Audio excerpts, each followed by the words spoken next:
Nĩ tabarĩra yarugũririo nĩ thirikari nene itemi-inĩ rĩa gũtigĩrĩra mũingĩ nĩ wegwatĩra ũikaro na thogora wa thĩ. Tabarĩra ĩrĩa yacokire kũrugũrio mwena wa Kivumbi-inĩ na Nakuru irathĩro mweri ũmwe mũhĩtũku, na ĩtanyĩtwo kũhũthĩra kĩgĩna gĩa ciringi birioni 2 harĩ waki wa nyũmba 605. Nĩ nyũmba itanyĩtwo gwakwo na kũgayanio kũringana na wariĩ wa rumu cia gũikara, igĩtambũrũkio kuma gĩkĩro kĩa nyũmba ya rumu ĩmwe nginyagia nyũmba cia rumu 3. This project started, we broke ground on the 27th of May, so it's been approximately just above 1 month, and you can see the progress going on. The perimeter fencing is done all over the 7.75 acres, and we have also laid the foundation, as you can see behind me. This is the foundation for the 3-bedroom block.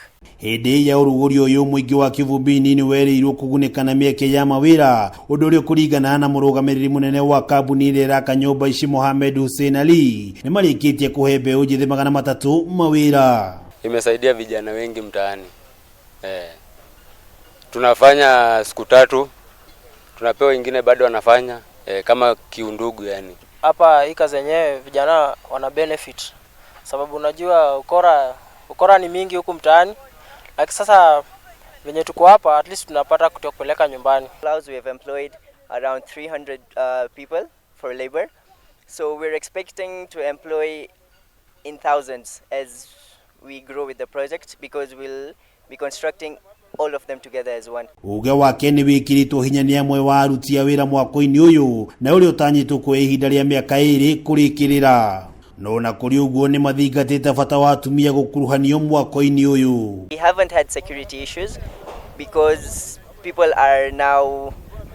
laborers are now engaged in the work, they are focused on their work, so that is a plus point for us as well and for this area as well.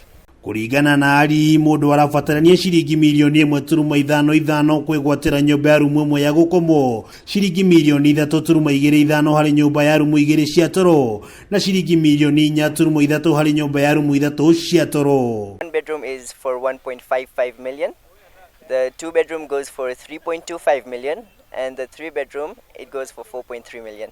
Ngĩribotera Kameme TV kuma Kivumbi-inĩ na Nakuru irathĩro, rĩtwa rĩakwa nĩ Wang'ombe wa Maina.